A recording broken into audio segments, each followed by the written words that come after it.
Hello, hi everyone, and welcome to the organized session on scholarly teaching in the age of COVID-19 and beyond. My name is Kazuko Hiramatsu, and I use she, her pronouns. I'm an associate professor of linguistics in the English department at the University of Michigan Flint. Our campus sits on the ancestral, traditional, and contemporary homeland of many indigenous nations, most recently the Anishinaabeg tribal nations, which includes the Potawatomi, Chippewa, Ojibwe, and Odawa. And I'm Michal Temkin-Martinez. I'm a linguistics faculty member in the English department at Boise State University, and I also use she, her pronouns. Boise State resides on the unceded ancestral lands of the Boise Valley people, members of the Burns Paiute tribe, the Confederated Tribes of Warm Springs, the Fort McDermott Paiute, the Shoshone Paiute, and the Shoshone Bannock. In our own work with undergraduate students at our universities, both of us work with community partners to help identify them and meet the needs of our communities. Kazuko works with Urban Renaissance Center in the Civic Park neighborhood of Flint, and I work with the refugee resettlement community and the agencies that support those who arrive here as refugees in the Boise area. A central tenet of our work is that we mentor our undergraduate students to see themselves as part of their community and part of the community where they live, study, and work, and to help them identify how they can use the skills they're gaining during their time in college in order to support their communities.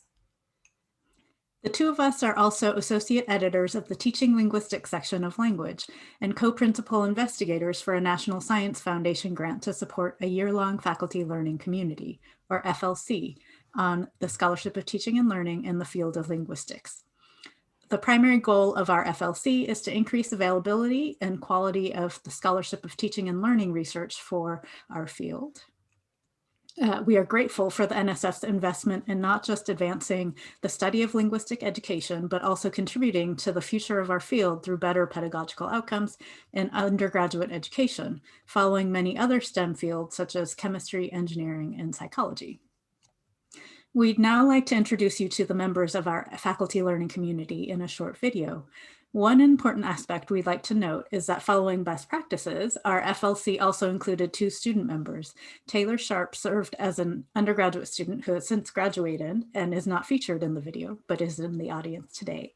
And Reed Blaylock, a graduate student from the University of Southern California, from whom you'll hear later.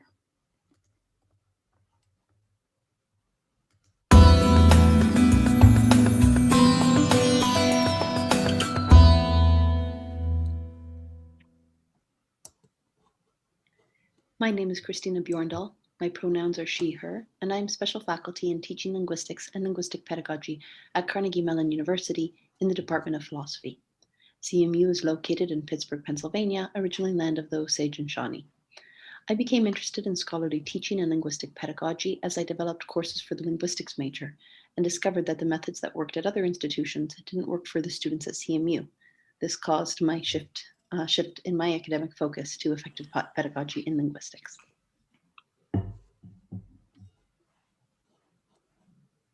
Hello, my name is Reed Blaylock. I use he, him pronouns. I'm a PhD candidate in linguistics at the University of Southern California, an institution which occupies the traditional land of the Tongva people. As the graduate student associate of the faculty learning community, I help out whenever I can and bring the recent perspectives of graduate student, teaching assistant, and instructor of record. My journey in the scholarship of teaching and learning is shaped by two desires: to ensure that learners are getting practical and less problematic educations, and to help my fellow graduate students get better teacher training. It's nice to virtually meet you. Hello, I'm Evan Bradley, and my pronouns are he, him, and his. I'm an associate professor of psychology and linguistics at Penn State Brandywine, which is an undergraduate campus of Penn State University located on Lenape land near Philadelphia. I teach courses on the psychology of language, perception, and occasionally introductory linguistics. As a part of this FLC, I'll be presenting some of the results of our survey of the COVID-related transition to remote learning. I first became involved in SOTL research through work on research mentoring, and I think it has improved both my teaching and research skills.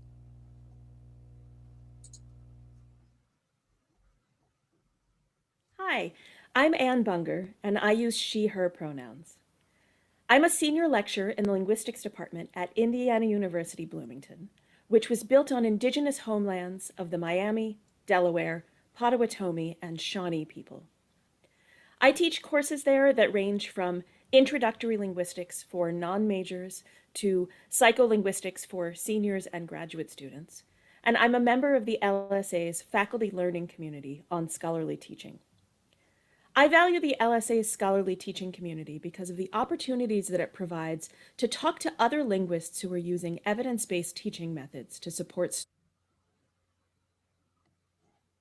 My name is Kristen Denham. I use she, her pronouns, and I'm professor of linguistics at Western Washington University in Bellingham, Washington, where I'm a guest on the homelands of the Coast Salish peoples.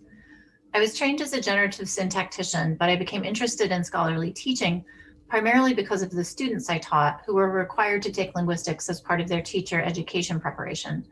Considering why such a requirement existed and what was important for the students to know led me to being a more reflective and scholarly teacher. But I'm only at the beginning of conducting research within the Scholarship of Teaching and Learning in Linguistics, and I'm grateful to be part of this growing community within our field. My name is Jessie Grieser. I use she, her pronouns, and I'm a lone linguist in the English department at the University of Tennessee, which is a large state, R1, located on the lands of the Cherokee and Creek people. I'm a participant in the FLC, and I teach mostly upper division linguistics students. And I got involved in SOTL because teaching is really where we have the most outsized impact with our scholarship, and linguistics offers a lot to the practice of pedagogy. SOTL's a way to make those connections explicit and scientifically informed. I'm Weston Leonard, and my pronouns are he, him, and his. I'm an associate professor of ethnic studies at the University of California, Riverside, in the lands of the Kuya, Tongva, Luiseño, and Serrano peoples.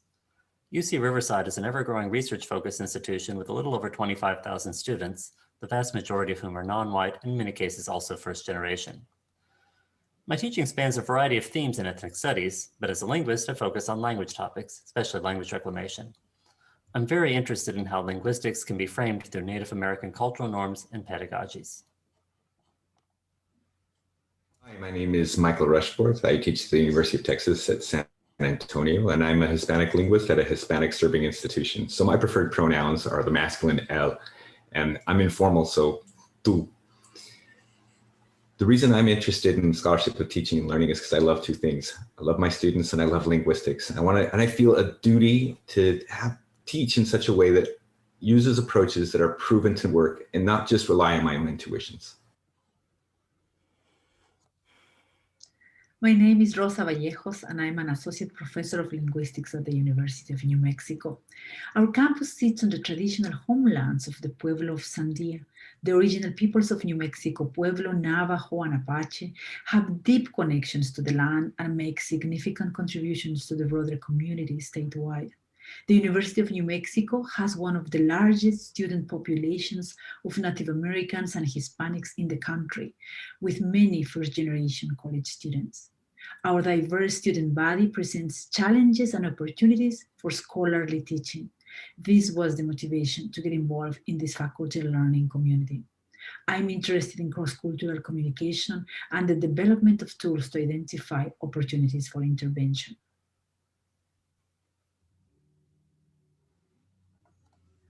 Hi, my name is Lindsay Wolter, and my pronouns are she and her.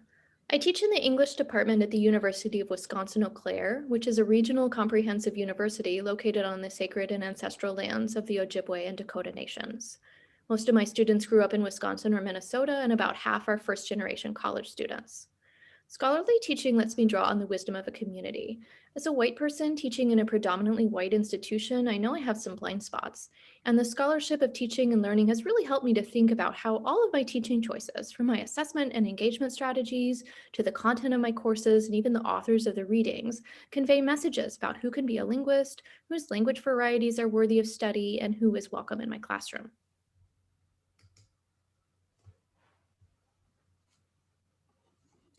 Now that we've introduced you to our group, we'd like to get a sense of who you all are, and we're certain you'd also like to know who else is in the room with us. In the chat, please post your name and affiliation. Make sure that you select panelists and attendees in the share functions of the chat.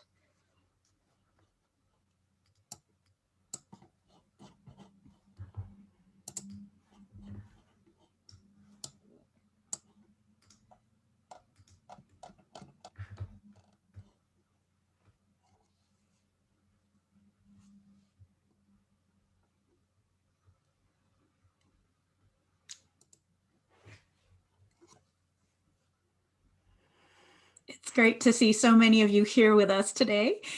We have over 60 people with us. For the rest of the session, please use the chat to respond to the questions we'll be posing periodically. To ask any of the panelists a question, we ask that you use the Q&A function at the bottom of your screen. You'll be able to see all of the questions from the audience, and you'll be able to upvote as well. We'll try to address audience questions during the session, but we invite you to join us in the garden at Gathertown at 5:30 p.m. Pacific time this afternoon to continue our conversation about scholarly teaching. The link will be in the chat. Already is. Okay, excellent. You can also find all of our links that we'll be sharing with you in this Google Doc we prepared, also in the link.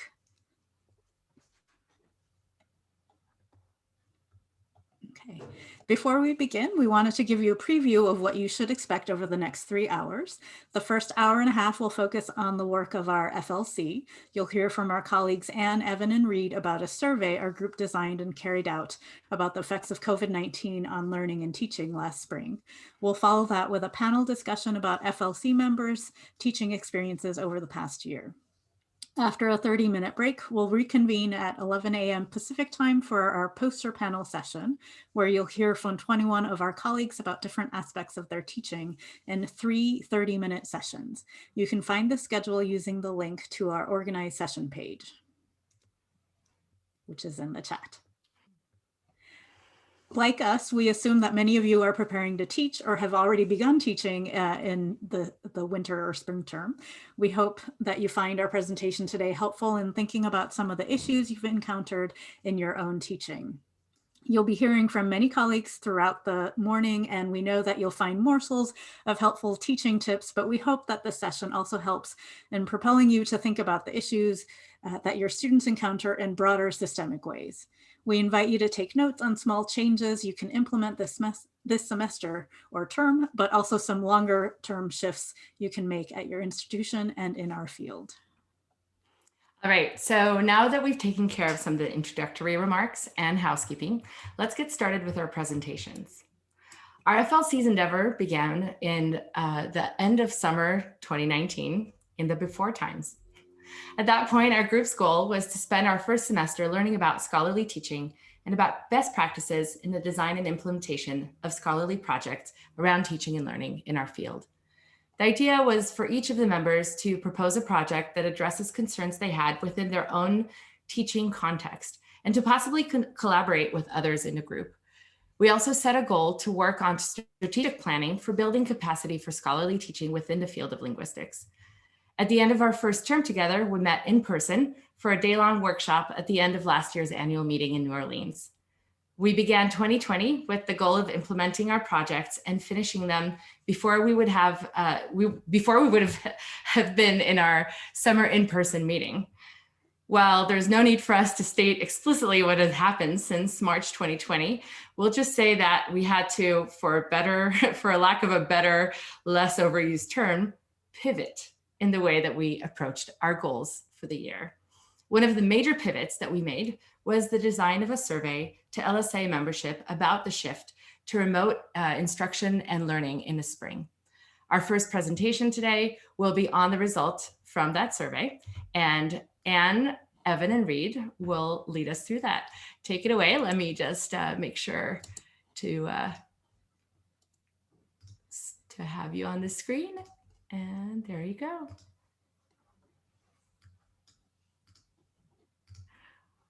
Sorry. All right, one more.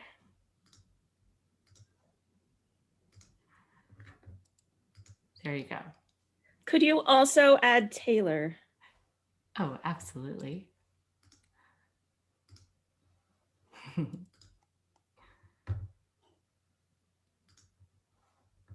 Thank you. All right, are we ready for me to screen share? Yep. Okay. Here we go. All right. Hi. So I am going to mention the thing that happened in the spring because that was the impetus for this survey. So in case you hadn't heard, in the spring of 2020, there was a pandemic that caused many higher education institutions to transition suddenly to remote learning.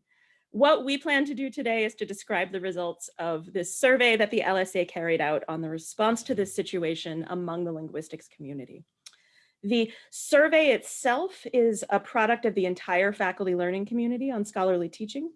The names that are listed on this slide are the FLC members who were most involved in data analysis and in putting together this presentation. So I'm going to let each of these four people introduce themselves. Reed? I'll start. My name is Reed Blaylock. I'm from the University of Southern California. What was the last thing you wanted us to say, Anne? So say your name. Why don't I go first? Okay. All right. So I'm Ann Bunger. I am a senior lecturer in linguistics at Indiana University. And in spring 2020, I was teaching classes. That's right.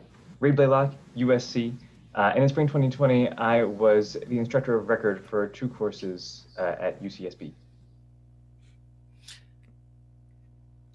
Hi, I'm Evan. I'm an associate professor of psychology and linguistics at Penn State Brandywine.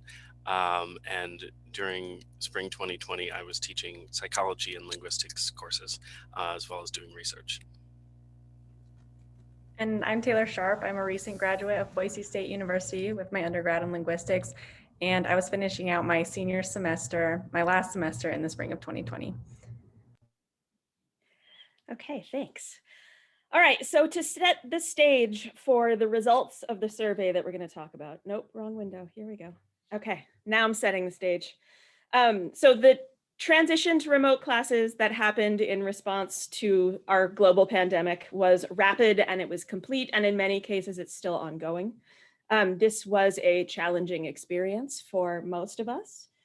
Some of the choices that were made by instructors and students and institutions during this period were done with scholarly teaching practices in mind, but just as often, teachers and learners were scrambling to acquire new skills and to find new ways to achieve learning outcomes. These experiences directed a spotlight on teaching in our field. And in late May, the LSA sent out a survey to its members that asked teachers and learners to reflect on their experience with remote learning during the spring. We wanted to know how well linguists were prepared for the transition, how teachers adapted their courses, and how learners responded to the changes. I suspect that many of you who are in attendance today contributed to this data set, and I want to thank you for that. There are a few things I want to make clear from the beginning. First, this presentation is about experiences with emergency remote teaching. These findings may not extend to the experience of online teaching in general, or even necessarily to what we are largely involved in now, which is well-informed but still reluctant remote teaching. Second, we aren't going to be able to report effects of inequities based on race, gender, or the precariousness of faculty employment status today. We have looked for these in our data set, but I think because of the way that we designed the survey and the population who responded to it, we haven't yet found anything that stands out from the general noise of our largely qualitative data set. So our goal in going over the results of this survey is not to trigger negative emotional reactions to the spring terms, but to lead you to reflect on what got overlooked in emergency responses, how things have changed since the spring, and how we can work together as a society to make resources related to scholarly teaching available to our membership. We're going to return to these ideas once we've described what we found. And as we talk, we'd like for you to reflect on the prompt that's on this slide. So the prompt is, as we describe the results of this survey, think about how your situation has changed since spring 2020 and how your students' experience has changed. What have you learned about yourself or your approach to teaching? Maybe jot down some notes for yourself about this as we talk. We're going to return to this question later in the panel. Okay, so first, I'm going to describe the population of respondents to the survey, and then Reed and Evan are going to walk you through responses from teachers and learners. So the survey was sent out to LSA members and through word of mouth in May 2020, and it closed in June. And so this means that we were largely collecting information about spring semester and spring quarter courses. 442 individuals responded to the survey. Almost all of them came from four-year colleges and universities. By the way, we're embracing the pie chart in this graph, so please embrace it with us. All right, 54% of our respondents identify themselves as faculty members, 17% were graduate students, 26% were undergraduate students, and 3% didn't fit cleanly into these categories. These included groups of people like postdocs, high school teachers, and at least one journal editor who was not currently serving as a faculty member. Survey respondents came from 44 US states and 6 Canadian provinces, and 15% of our respondents came from outside the US and Canada. All right, next I'm going to give you some information about our survey respondents broken down by their role, starting with the faculty members. There were 238 faculty respondents, about half of whom were tenured professors. The vast majority of them were teaching during spring 2020. And in the green box on this slide, you can see the departments that our survey respondents came from. And we're interested in finding out what departments you're in. I think some of you mentioned it when you introduced yourselves in the chat, but if you could just in the chat now, let us know which departments you're in, and I'll turn on the chat so I can see what you're saying.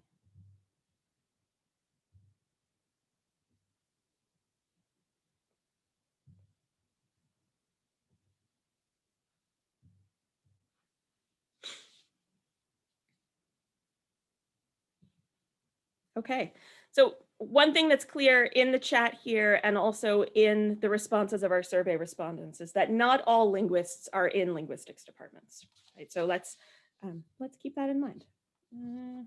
Okay, back to the slide. So we had 74 survey responses from graduate students. Most of them were teaching in the spring, most were enrolled in courses, and many were doing both of those things. And we had responses from 117 undergraduate students. These were from first year students through seniors. Most of these students were linguistics majors or minors, and almost all of them were enrolled in courses in spring 2020. A few of them were also serving a teaching role during that period. Okay, I have two more slides here about the transition itself, and then I'm going to turn things over to Reed. As I mentioned before, this survey captures information about courses that were offered in spring semesters and quarters. Across these term types, 91% of the courses that respondents reported on were originally scheduled to meet in person, and 98% of them were remote after the transition. During this time, both teachers and learners were juggling extra work and personal responsibilities.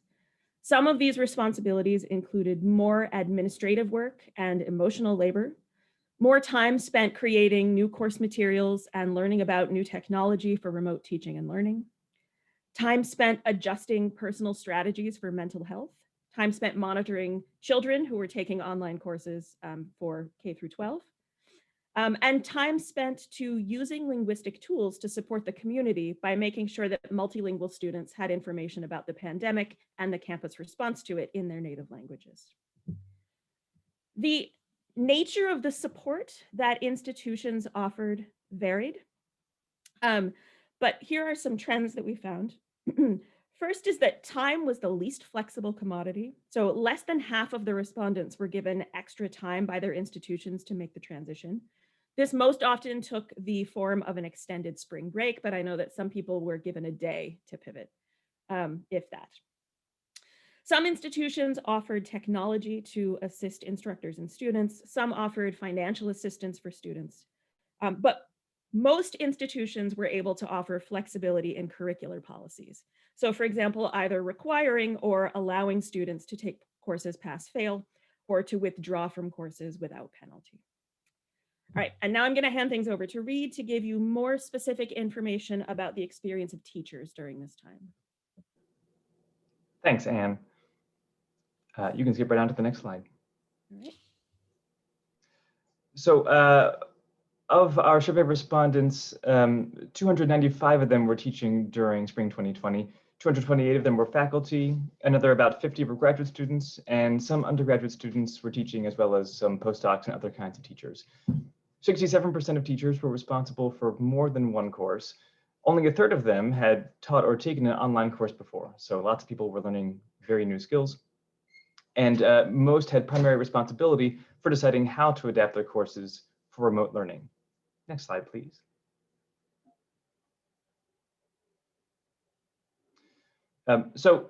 You've been seeing pie charts. Here's an example of a bar chart we're going to be using. I'm going to be talking to you, and Evan will too, about some free-form responses that were part of the survey. We asked open-ended questions and got some nice long answers. The responses were coded into categories by our team, and for the most part, we're just going to show you the most frequent responses and the most frequently used codes for those responses. We're going to break down the responses by whether the course that was talked about was an undergraduate introductory course that we call intro, an advanced undergraduate course, or a graduate course. So in the chart on the screen here, we break this two categories, faculty teachers and graduate student teachers. And you can see that faculty teachers were a much bigger portion of the survey, with most of our faculty teachers teaching intro courses, less teaching advanced undergraduate courses, and a relatively smaller amount teaching graduate courses. Graduate students did not teach any graduate courses, which is probably fair. In the rest of the presentation for teachers, I'm just going to be focusing on the faculty teachers, not the graduate student teachers, but there's lots of wonderful data to think about for the graduate student teachers as well. Next slide. 3/4 of our faculty respondents were white, Asian, Latinx, were white. Asian, Latinx, Black, and multiracial faculty were also represented in the data set, as well as 6.6 of respondents who didn't specify. Next. Just less than half of our faculty respondents were female, with another third that reported as male, 2.6% that reported as non-binary, and 19% that didn't report by gender.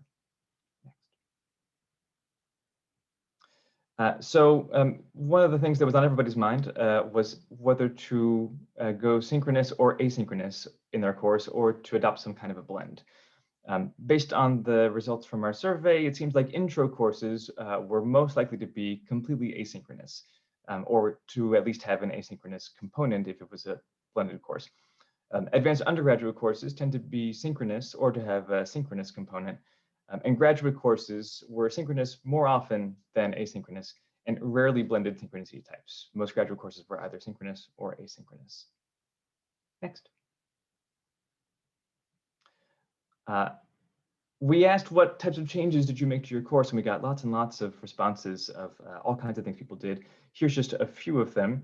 The most common types of changes were to assessments, that is swapping out assessments for completely different assessments, getting rid of final exams, or moving to low stakes assessments, and also big syllabus level changes, which again include getting rid of the final exam, or getting rid of some lecture time, or removing some classes from the schedule. Some teachers also made new videos of themselves in an asynchronous format usually. And there was some discussion of how to move content to make it more accessible and to change course content in general. Overall, teachers of intro courses reported making the most changes. In general, they changed their assessments the most. They were most likely to make new videos, and they did the most work, reported doing the most work for making changes to be more accessible. Teachers of graduate level courses reported making changes less often, and were most likely to report making no changes at all. Next slide. So here's an illustrative quote for an example. I decided to make the lectures asynchronous, the TA section meetings synchronous, and to add weekly option synchronous meetings with me as the instructor. So they went synchronous and asynchronous blend. I had to shorten the syllabus by a week, cancel the remaining quiz and the final exam, and lighten the writing assignments. My institution switched all grades to pass, no pass. So this person, like many of us, were dealing with lots and lots of changes in their course. Next slide, please. We also asked what kinds of accommodations did you make? If you created accessible content, what was the type of accommodation that you made? There were 60 fewer respondents to this question than to the others, getting rid of about a third of our data set. So some of those lack of answers could be interpreted, if you want, as a none or an any response, which were two of the most common responses that we had. In general, people didn't seem to make accommodations for accessibility as part of their shift. The teachers who made accessibility changes most often were reporting on captions and transcripts that they implemented for videos that they were using or other material. Few teachers reported having already taken accessibility into consideration or having it required by their university.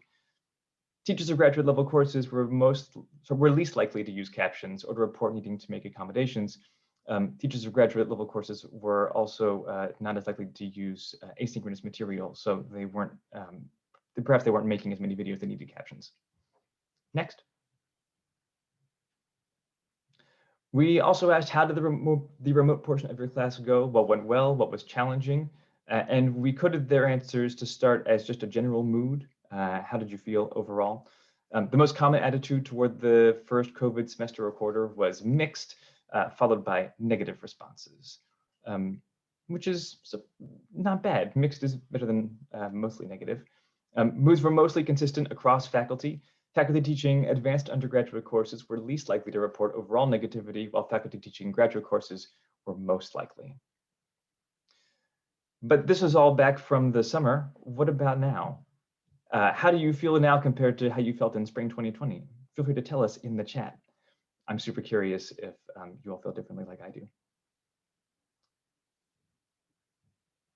I'm also teaching very different courses now, so that affects my feelings too.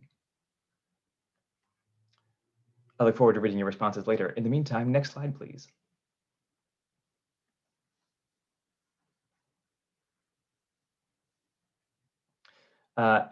We also broke down their feelings about how the semester and quarter went into some of these specific things that they said went well and poorly.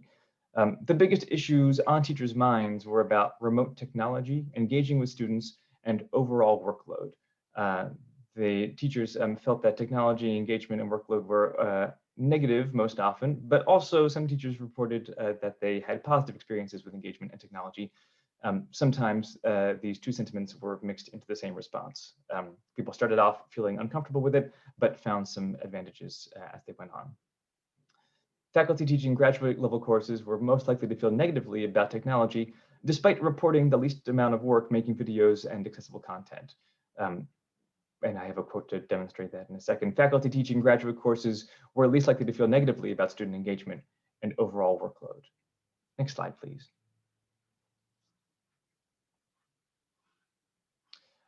So from a teacher of a graduate level course who who reported not enjoying the technology situation, they said it went fairly well. It took a bit to get used to giving synchronous lectures with slides over Zoom. I usually improvise more in the classroom. What's challenging is the reduced and constrained amount of nonverbal communication and feedback. So much of classroom interaction involves mind reading, and that is much harder when communication channels are going through an electronic bottleneck. That was a fairly common sentiment among respondents, the feeling that the electronic bottleneck really hampered engaging with the class. And with that, I'm going to turn it over to Evan for the next slide. Thanks, Reed. I'm going to tell you a bit about the learners in our survey, keeping in mind here that these, on the one hand, these are not learners from the same classes necessarily as the instructors who were filling out the survey, although some of them may be. Also keeping in mind that some of the learners were also the teachers, particularly some of the grad students as well. Okay, let's start. So just to give another brief rundown of the learners, we had 164 responses describing courses that they were taking during spring 2020. That included 2 faculty, fair number of graduate students, and mostly undergraduate students. Most of these were enrolled full-time or for at least 3 courses. About half of them had taken an online course before. And almost all of these students completed their courses. Only 7% dropped any of their courses during or after the transition. So before we go on, we've heard about some of the changes that Reed has described that the instructors made to the classes. What do we think are the aspects that students have responded in our survey most favorably to? If you have any hypotheses about that, you can drop them in the chat.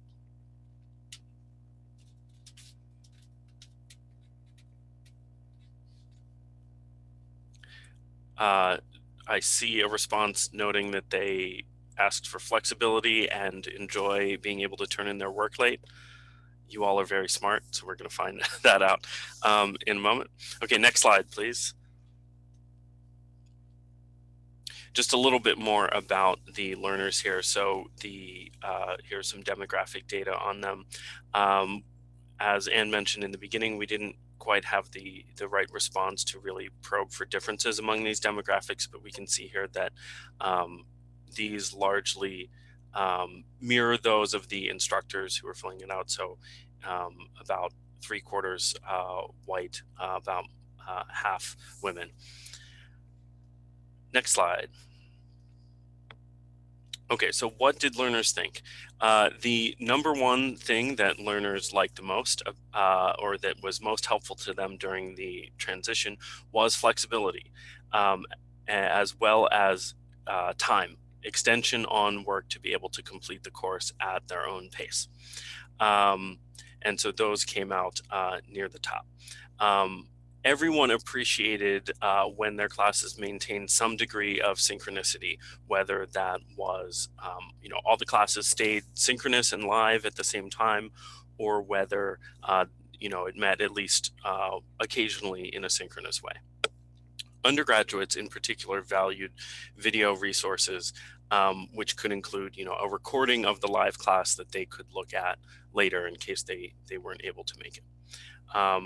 Some of the lower level students, so we've broken it down here by introductory undergraduate, advanced undergraduate, and graduate courses.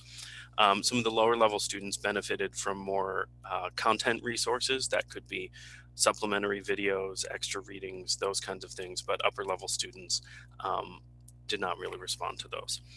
I've included some things in this graph that are toward the lower end, the less frequently reported items here, because they were mentioned as by the instructors as things that they were doing for their classes. So things like making assignments optional, or changing the way that they were assessing students, or changing the content of assignments. These weren't noted frequently by students as something that was helpful. This could be because some of those changes were invisible to the students, or because they were done primarily to make the instructor's life easier, more so than the students, or they just didn't have that much of an impact on the students. So there's a difference there. We'll come back to that in a bit. Next slide, please. Here's a representative quote describing what students found helpful. One student said, "Honestly, I really struggle to learn in the environment I'm in, and I can't focus in online classes at all. The best thing the instructor did for me was make attendance optional and tell me specifically that he could work with me if I needed extensions or anything, so that I could maintain my mental health enough to get out of this without losing a grip on all of my classes." So students were under a lot of stress. So they really benefited from flexibility on the part of their instructors. I saw someone in the chat type compassion. I think that would definitely be a type of flexibility and accommodation that instructors were giving to their students. Next slide, please.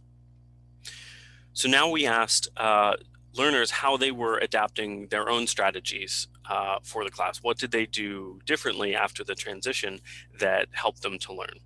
And one of the most frequent responses was keeping a schedule, right? So many students said things like, I tried to act like I was still in school, have a set time to attend class, and really make time for that. And we saw that time was kind of the most limiting resource across the board here for everyone. Creating a place to attend class and study was also very important. So a lot of students had gone home, they were living with their parents or other people, and they didn't necessarily have a space like they did when they were on campus. That was important. Unfortunately, many students said that they didn't have any particular strategies that were helpful to them. Notably, graduate students. So some of the lower responses here for graduate students could reflect that they were already doing these things like keeping a schedule, but it could also mean that they have more responsibilities or need help juggling those. Next slide, please. And here's a representative quote from one of these respondents. I only sat at my desk during class rather than on my couch or bed and tried to keep my normal schedule as much as possible. So we can see that students are trying to maintain some sense of normalcy.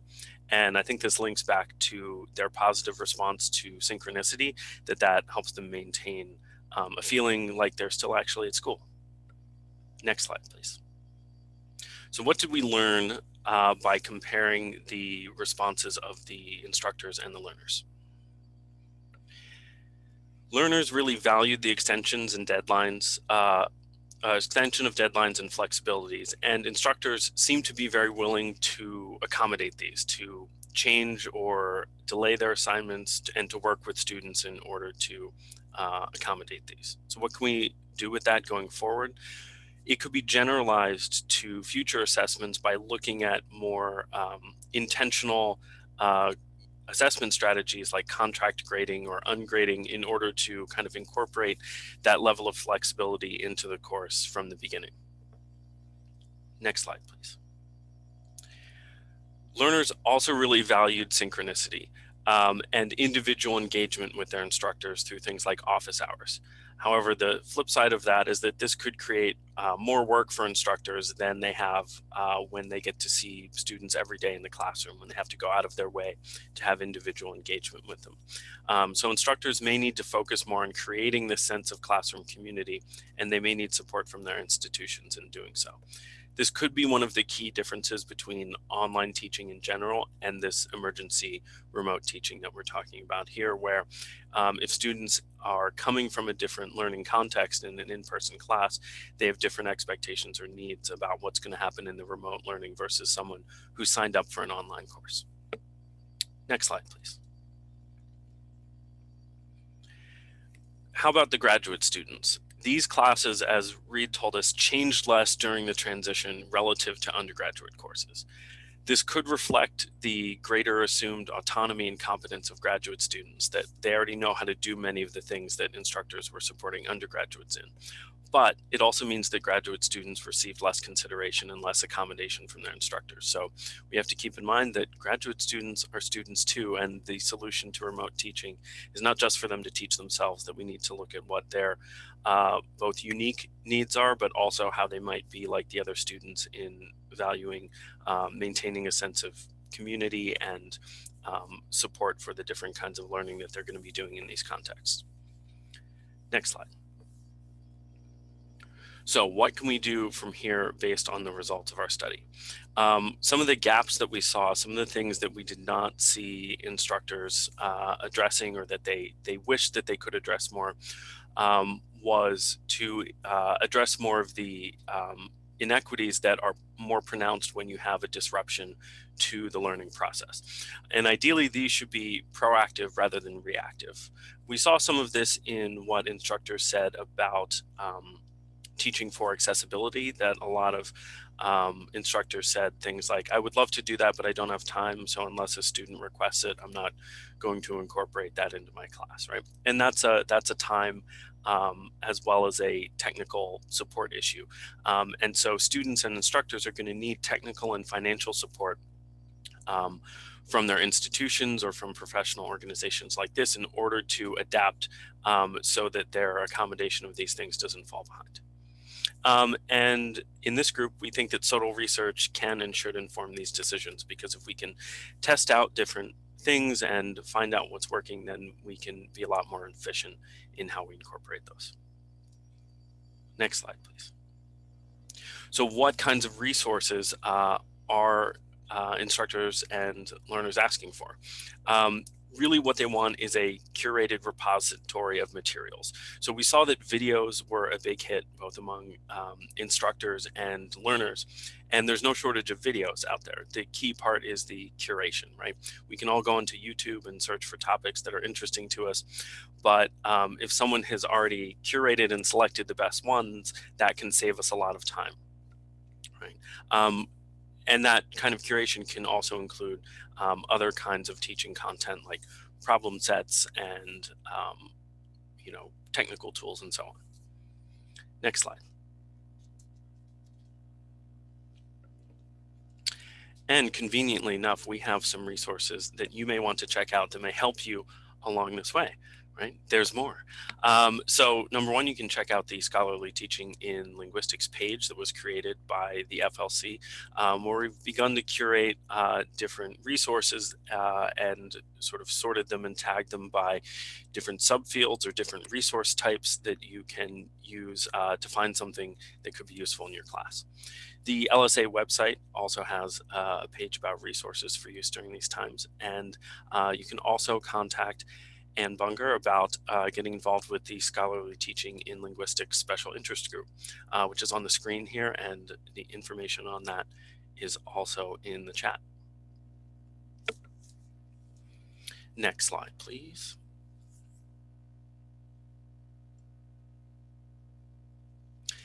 And so that brings us back to our reflection prompt, which I hope you've had some time to reflect on. And we'd like to know, how has your situation changed since spring 2020? What did you learn about yourself or about your students during this time? And so we can have, if you have further thoughts, you can drop those in the chat here. You can chat with us about that during our discussion time later on. Thank you. Back to you, Anne.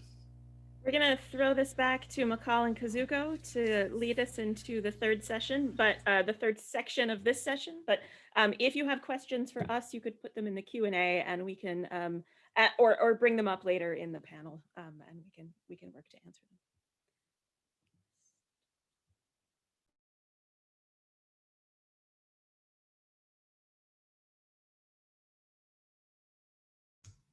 All right.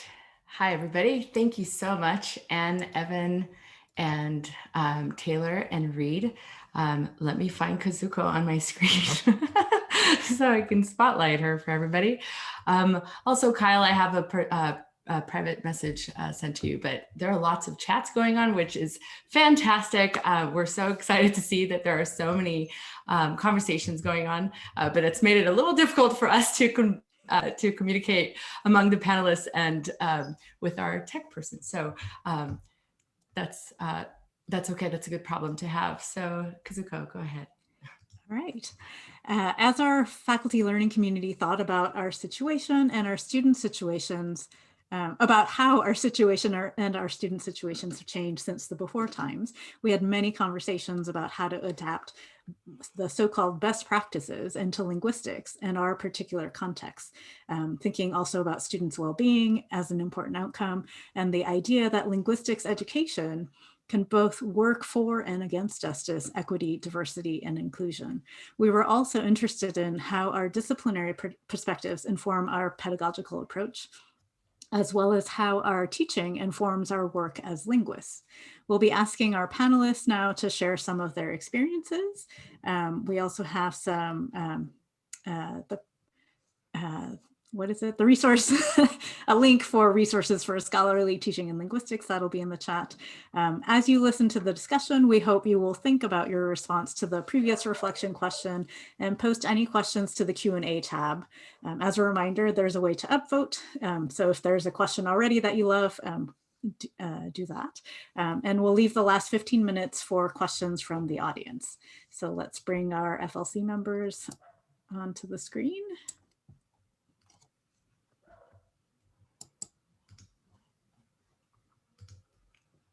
Sorry, there are many of us.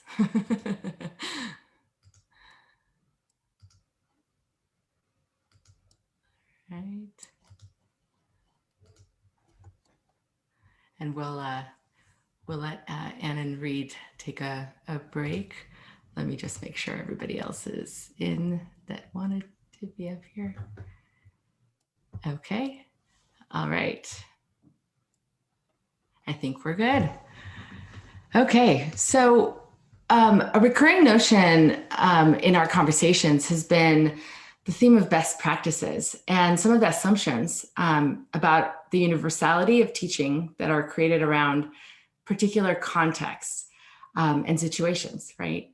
There's also an idea of scholarly teachers actively engaging with these best practices.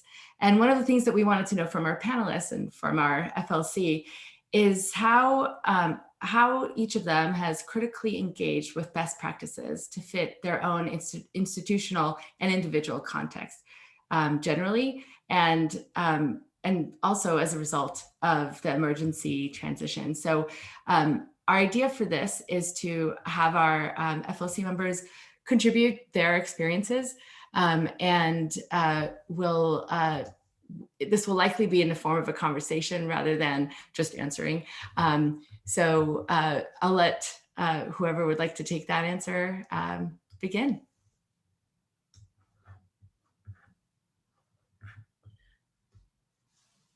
So let's not all speak at once. So I guess one of the things that was put, that is talked about in the literature is to have many lower stakes assignments, rather than, and that in particular in the move to online teaching, the faculty center, or the Center for Faculty Teaching at CMU really pushed that. And I did that, and that was a good thing, I think. But in conversations with some of my students towards the end of the term, one of the things that came up was the fact that it actually created, psychologically at least, a burden, this feeling that there was so much stuff. There was like a never-ending stream of assignments. And so one of the things that I'm thinking about moving from just sort of a straight implementation of quote unquote best practices into the spring semester is, how do I just need better PR in terms of discussing, as Laurel is saying in the chat, they only saw the many, not the low stakes, and so is it just a matter of communication with my students, or is it a matter of really restructuring? I wanted to know if anybody else had that same experience. In some of the posters, the POSTER that we will talk about in the second half of our session, we talk a little bit, or some of the presenters talk about contract grading and things like that lessen some of that burden. And so this has been a time in which a lot of us have really had to rethink assessment more broadly, because, oh, I'm really quiet, they say. I don't know why. I'm going to mute myself and let somebody else take this over, and then I will figure out what's picking up. I'll jump in just because. And I hope I don't take this in a direction that you weren't going, but my perspective was a little bit different during this transition, because on one sense, I'm an instructor and I have a direct relationship with my students. And another one, I'm somewhat of an administrator, because my role is a coordinator for other instructors. And so when I adapt something to call it a best practice, not only do I have to adopt it, I have to convince another set of instructors that these are the best practices.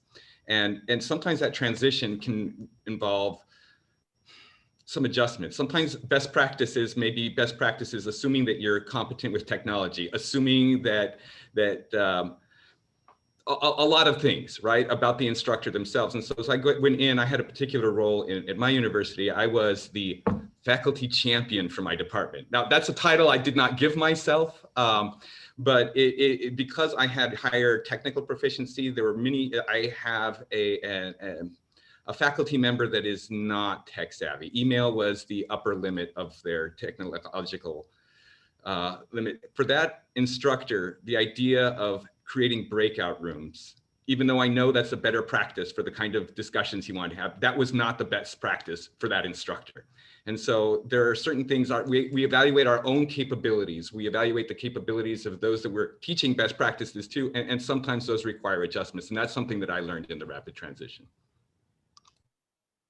We're seeing in the chat the suggestions of checklists, which also, teaching a lot of folks how to really use their LMS well was a challenge. And so one of the roles that I wound up in my institution as a result of, in part as a result of this FLC, so I was able to put that on my application, is as a faculty member who's helping other faculty members learn to do this in effective ways. And you find that a lot of people don't know, for instance, that there's might be a feature in your LMS that shows students, you need to do this reading and you need to like actually have engaged with this thing, and you can only see the next thing when you've checked that first thing is done. And so those skills are all part of this. I just saw in the chat that Catherine Anderson said there was a good conversation in higher ed Twitter this week about best practices always being contextual.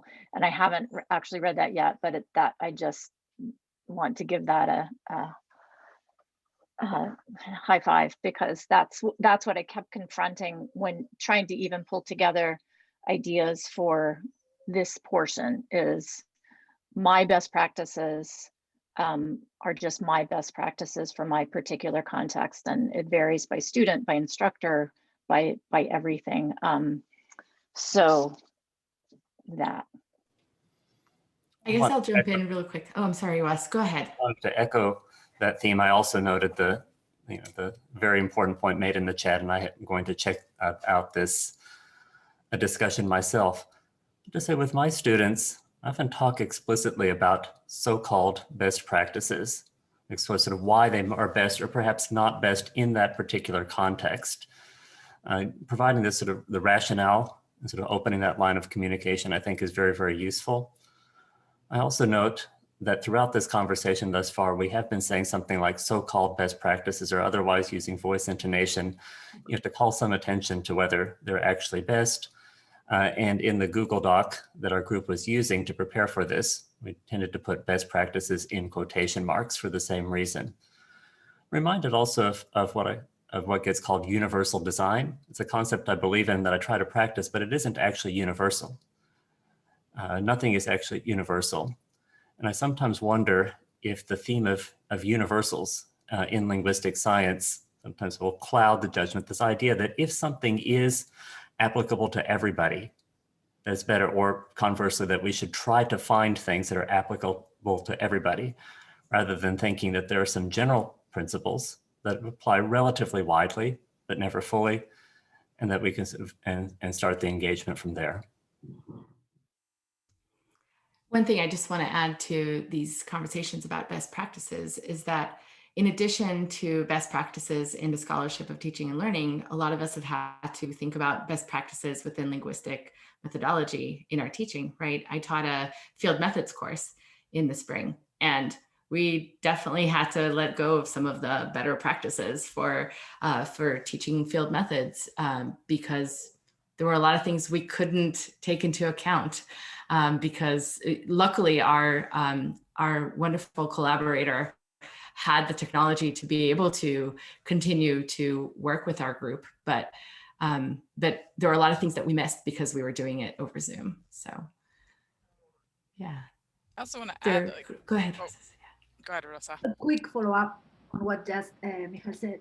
I also taught field methods in the spring when the pandemic kicked in, and I had many challenges, of course, similar to what Michal just said. However, I also find a very beautiful opportunity. We were working with a language called Ikalanga, speaking in Botswana. So I was able to contact collaborators all the way from Botswana. And Professor Andy Shebani, who's an expert on Ikalanga, was able to join us for the last portion of the course and even participate in the research projects, guiding the students. That was beautiful. I just wanted to add that.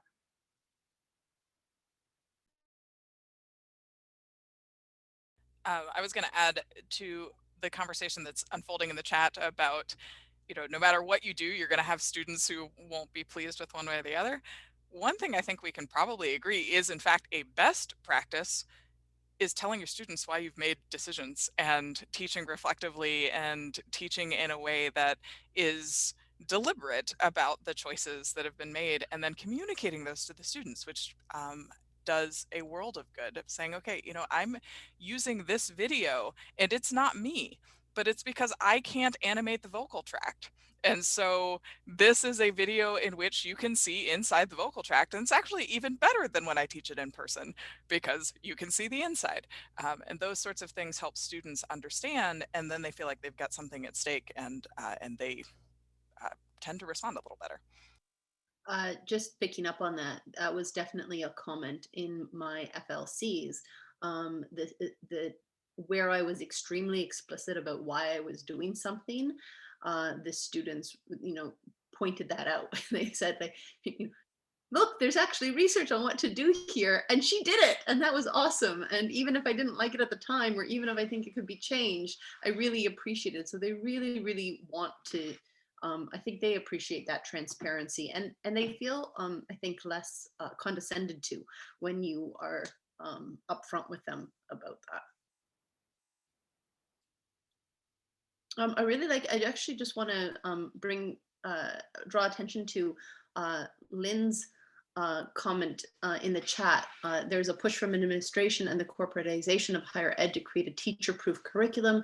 This represents a false notion that teaching and learning is context-free. And the reason I want to bring this up is because I think this is something that we've talked about a lot in our group, right? What is the role when we have all of these online resources? What is the role of the teacher, right? For example, I am teaching a class in the spring that I taught in the fall. There is, in an alternative world, I could reuse those videos. I'm not going to. But I thought maybe we can talk a little bit about when everything is on record and recorded and potentially asynchronous, what is the role of the instructor and the teacher, and how do you feel about your role in that? Just wanted to put that out there.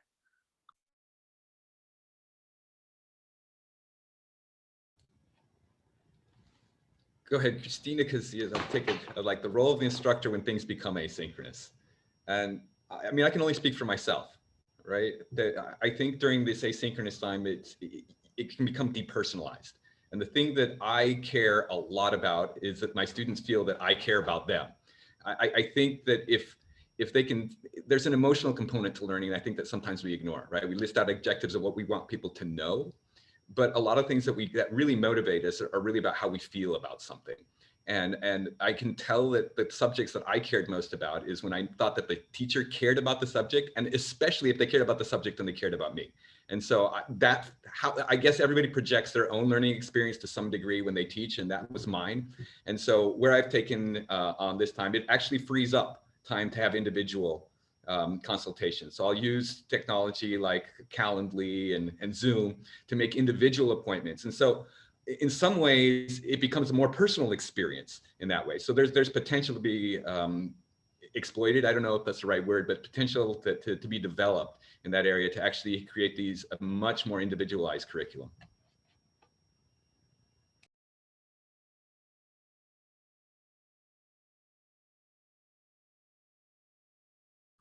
I was muted. Beth seems to be echoing that point, Michael, in the chat, where Beth Young says, when the course is set up with all the materials ready to go, I can concentrate on coaching, explaining, and responding in ways that help the students learn, so that we can in fact leverage these materials.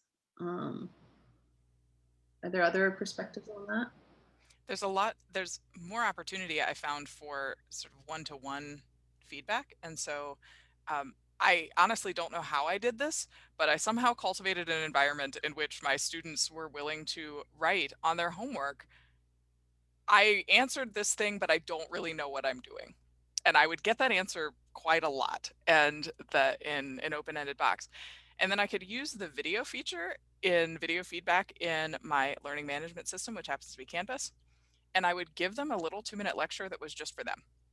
Like, here's where you got it right. Or like, sometimes they would get it right and they would just go, I don't understand why it's right, but this is what I think the entailment is. And then I would say, okay, like, let's go over this again. Here's this question, and here's a new question, and I'm going to walk you through that one. And it opened these really nice opportunities for this back-to-back one-to-one. Yeah, that's great. And I think this ties really well to the ideas, the idea of best practices right? The best practices are ones where we're interacting with our students, where we're coaching our students, we're mentoring them. That's something, you know, for a lot of us, when we moved online, and I'm not talking about, sorry, when we've moved online in the last 10 years, a lot of us have moved to teaching at least some of our courses online. And one of the concerns that I've heard from a lot of my peers at my institution is, well, once the university has my course, what's the need for me? And I would say it's so much more urgent at that point to have somebody whose expertise and whose compassion is for the students. And so I think we're more valued in that sense because, like you were both saying, you had more time to actually work one-on-one with students and to pay more attention to student needs. And speaking of that relationality between in teaching, right, and then this, what we learned from the survey results about students really appreciating the flexibility and compassion that they were getting during the pandemic, I think it leads us to focusing a little bit on our students as well. So thinking about cultivating student well-being as an outcome, especially given the current context of the pandemic, social injustices, and political unrest, how do we incorporate this into linguistics courses? And we're particularly interested in how to infuse well-being into linguistic content in courses where it isn't readily seen. I think that's something that we talked a lot about in the FLC was engaging in topics that weren't directly related to the material, but were linguistically relevant and relevant for us as human beings. So whether that was directly talking about the pandemic or the racial unrest or how do you address each other, your naming practices or whatever. So even in a class about syntax, to bring those in because it's important and it's relevant. And you can always find a way to connect almost anything to what you're doing to the course content. And I think that one of the things that comes out too is just even in terms of the content, you know, and I'm picking up also on a comment by Beth about, you know, walking around wearing somebody else's shoes when you're trying to use their material. And I think that speaks to the fact that in many courses, what we try to develop is a narrative, right? And that narrative cannot be decontextualized, right? That's something that you are building. It has to be personal to you, but I find that the way that narrative comes out, even in courses that I've taught again and again and again, it's different because the students are different, and you know they'll pick up on different aspects, and so you end up having different tangents or different applications that you emphasize or what have you, and I think that's something that that is important. Rosa, I saw you nod. Did you have something to add there?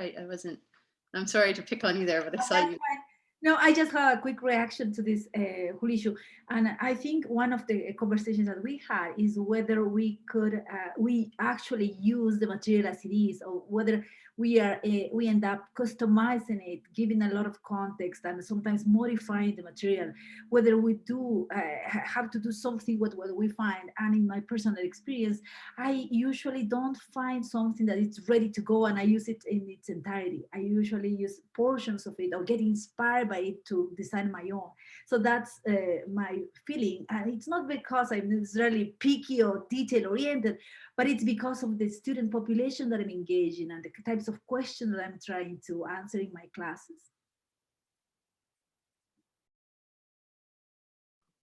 I mean, that was something that I found just more generally, and I put this in the chat earlier, that you know, I sort of grew up, quote unquote, in linguistics departments at U of T and then at Cornell. But I teach at CMU in the philosophy department. And one of the things that sort of shocked me, and as I developed a bunch of, you know, a slate of new courses, that I kind of reflexively reached for those textbooks that I had learned, and they just fell flat, right? It was just the educational context was so different. And I had to create all new materials, and that's an iterative process. So, you know, that I think it was one of these. So, I mean, I think we're all aware of that online Facebook group for linguists, and that was wonderful because people shared so much. But, every time I looked at one of those videos, and there were so many times where I looked at a video, I'm like, this is a fantastic video, and I just can't use it, which was sort of.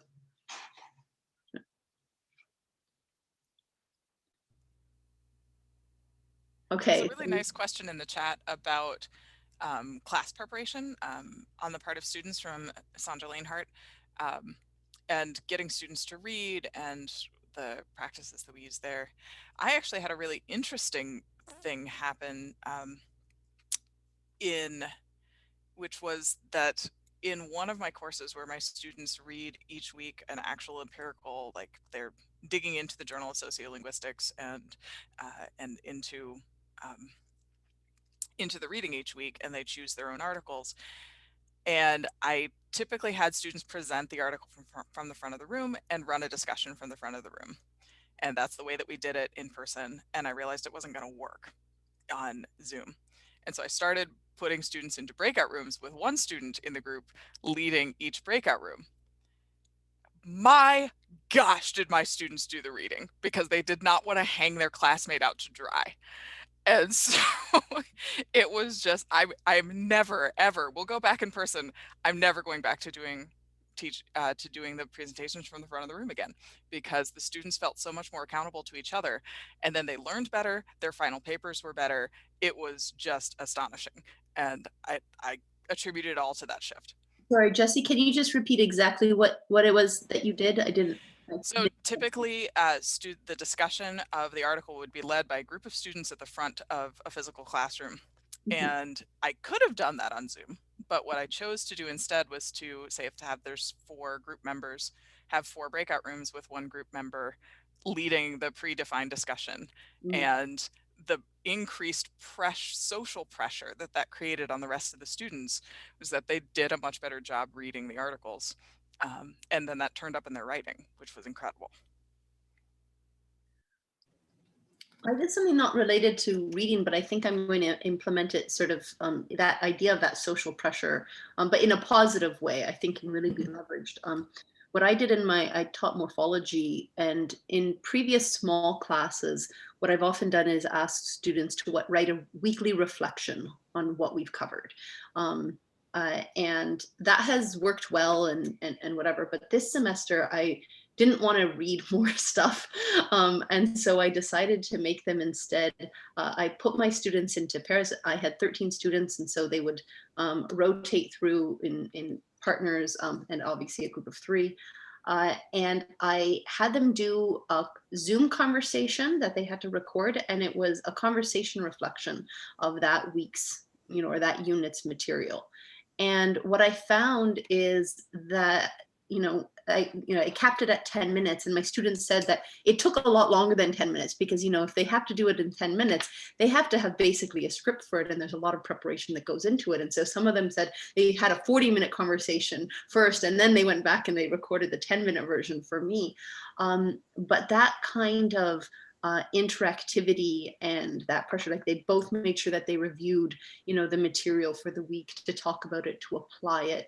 And that I was so impressed with then how much they retained, whether it was just, talking about a review for terminology, hashing those ideas out, or applying it to new situations, and I think that that's something that I don't know that I would have discovered had it not been for this shift to, online.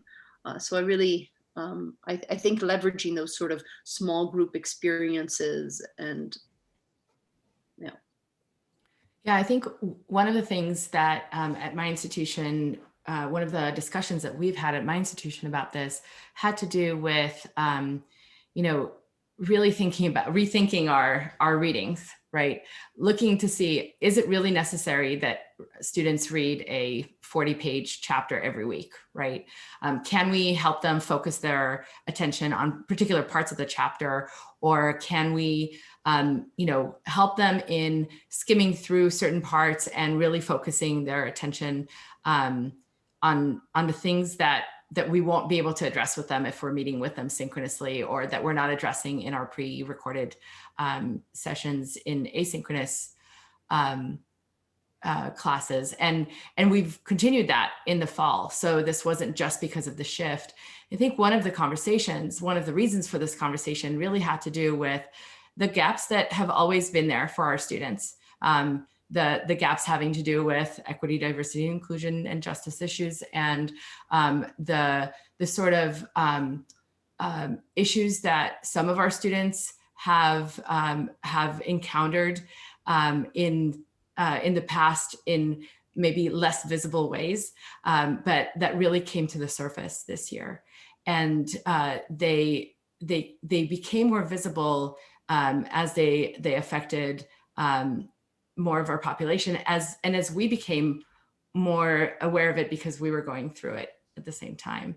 So this is something that we've talked about in our group, and we've talked about a lot of different Jedi issues, right, having to do with this, and you know, and thinking about them in the before times, and now, and the way that we implement our courses.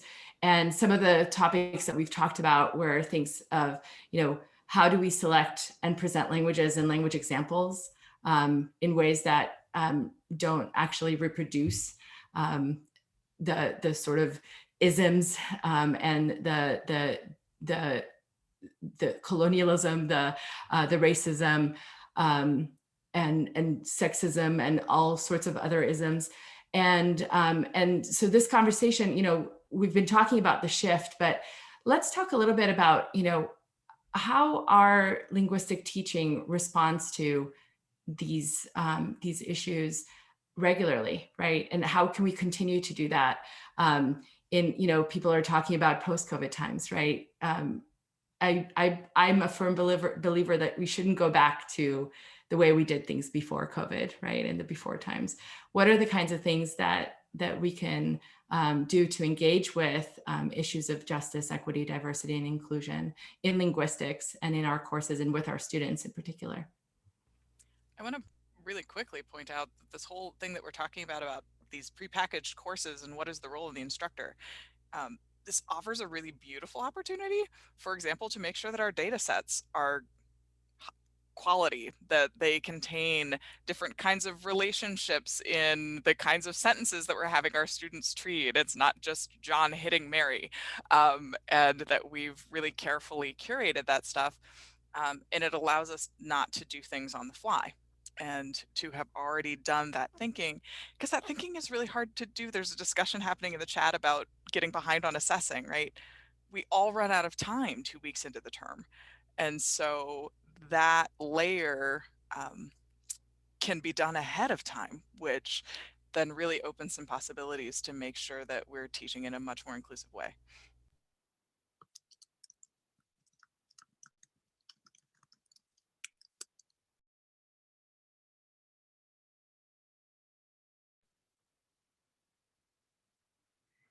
I would like to just make sure that this point is not lost.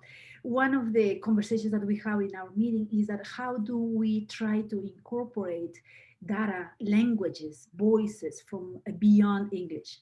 How do we do not build our courses entirely in English and in English alone? But how do we do this in a best possible way to represent different perspectives? It's not only because I want to show this exotic pattern that doesn't show up in English, but it's also represented different perspectives. And one of the discussions that we had was perhaps to provide the appropriate context, to present the community of speakers, to present their struggles, their fights. I work in the Amazon of Peru, and I work with indigenous people in Peru. So it's kind of natural for me to try to have this perspective, but I've noticed that it's not necessarily common, especially in some classes. And it may be easy to incorporate these ideas in introductory courses, but one thing that we were discussing is how would this incorporating different perspectives look like when we start working in advanced classes, say morphosyntax, say typology? How do we have spaces to present the community of speakers instead of just data points? that's been an issue that we were kind of talking about in our group. I want to sort of pick up on that and address this issue of inclusivity or inclusiveness in the context of JEDI as a broader theme. I found that one of the ways in which linguistics calls for people to be inclusive is to include more data from more languages, to work with more languages. And I want to warn about that process because I've seen the ways in which it can be extremely problematic, extremely disempowering, exploitative even, because what I see happening is, in particular, is indigenous languages being recurated in a colonial lens and valued as such. What can we learn from this? What can we learn from them? Where we is understood as not including the indigenous stakeholders, the people who claim that language or who speak or sign that language. And I think it is hugely important to recognize that inclusivity in the context of JEDI is generally about sort of including people and not excluding people. Including linguistic data from a variety of languages as a basic principle, I think, is a very good thing to do. In fact, a very necessary thing to do, but not the same thing as sort of including people and perspectives. I thus always call attention to language communities in the context of sharing language examples. In fact, I do an exercise in many classes where I call upon students to share their definitions of language, to collect other people's definitions of language. What do they say that language is? What does language mean to them? And to link those answers to the positionalities, backgrounds, ethnicities, and so on of the people they're speaking to. And otherwise, you're trying to bring the idea that sort of languages exist in community contexts. And if you're sort of misrepresenting the community, you're probably creating some sort of harm. And particularly for languages associated with very marginalized groups or very small groups, the norm, at least in the North American context I work in, is for most people to not have much experience with that group. Since I'm in Native American studies, I not surprisingly get a lot of Native American students. And of course, I'm Native myself. But this is not the norm across the board.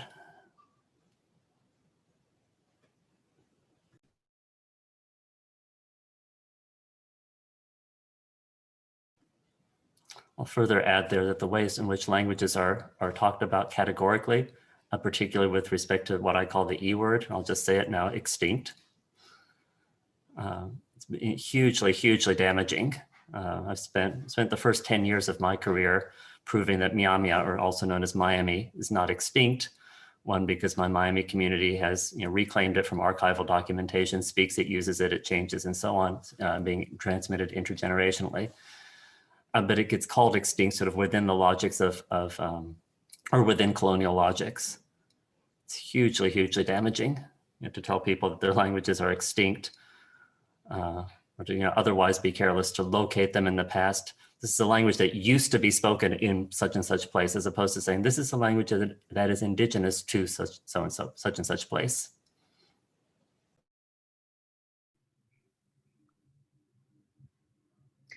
Just quickly to add to what was said, and in a university like where I work, the University of New Mexico, we usually have Native American students, Hispanic students in our classes, right? We have a very diverse student population. So in those contexts, especially, it's very, we have to be very careful on how to present these topics, because right there we are talking about communities themselves with members in our audience, right, in the students. So in those cases, how do we create opportunities for the students to, let us hear their voices? And I just want to make sure that we acknowledge the diversity of our group and how do we present. I myself feel weird when somebody starts talking about, oh, and then second language speakers speak that way and Hispanics speak that way. And right there, it hits personally. So then how do our students feel when we start talking about Native Americans with Native Americans sitting there among our students?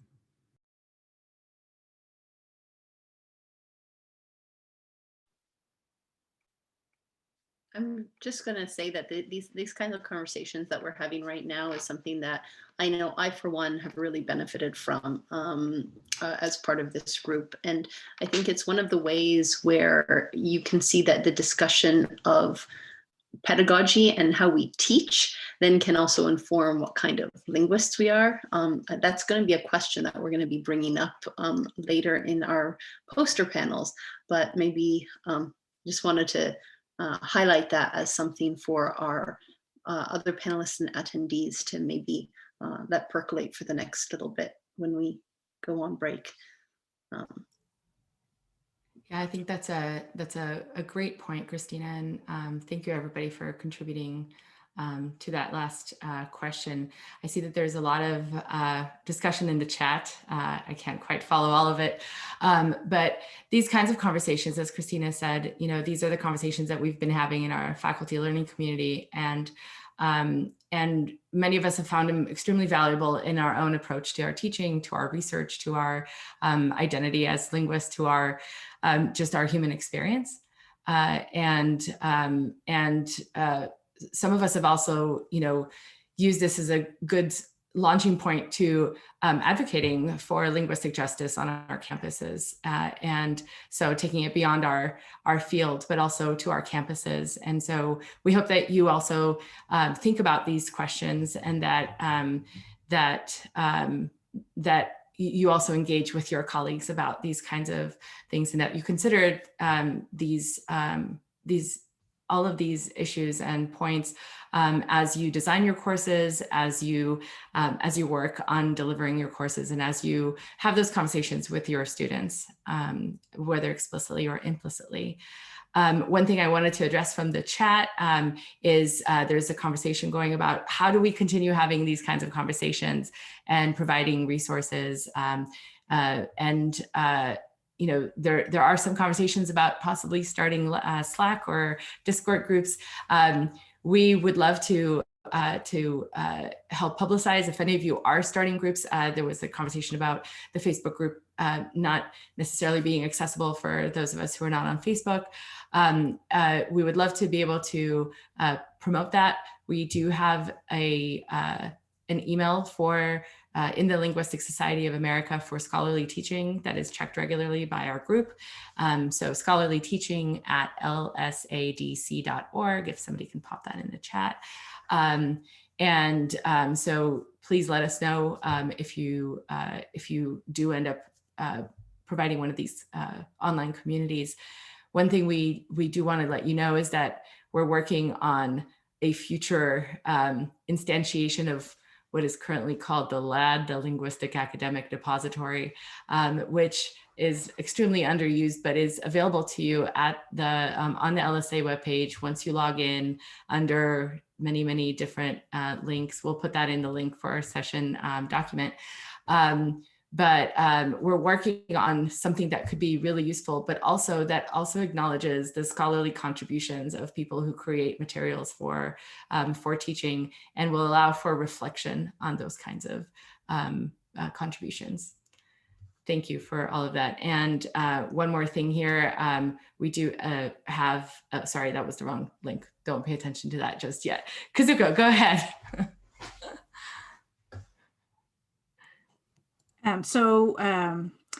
We will be heading into our 30-minute break. We hope that you'll enjoy some screenless time, stretch, maybe grab a snack. In the second half of our session, we'll have 3 30-minute sessions with 7 presenters each. You can take a look at the individual poster pages by following the link to our webpage. I think it's in the chat. I did, yeah. Okay. Each page has a 1-minute presentation. We'll be watching those together at the start of each poster session, so you don't need to take a look at that now, but please do check out the abstracts and the materials that folks have uploaded there. We're gonna wait a couple of minutes before we close the room so that those of you who are still chatting along, you can go ahead and continue that chat. We have recorded this meeting, so we will have a record of the chat, and we plan to take a look at some of the conversations and see if we can follow up on some of them. One quick thing for those of you who are presenting in our second half, including those of you who are here now in the panelist world, we do need to shut down our webinar completely. We'll do that in a couple of minutes. So you'll need to relog in, and that works for everybody else. Take a break, but please do come back to us using the same link that's in the Chime app that we've been using to attend things in the LSA. For those of you who are panelists, use your personal link, please. All right, thank you all. And this was wonderful. We look forward to seeing you in a half hour. And we'll keep this going for a couple more minutes.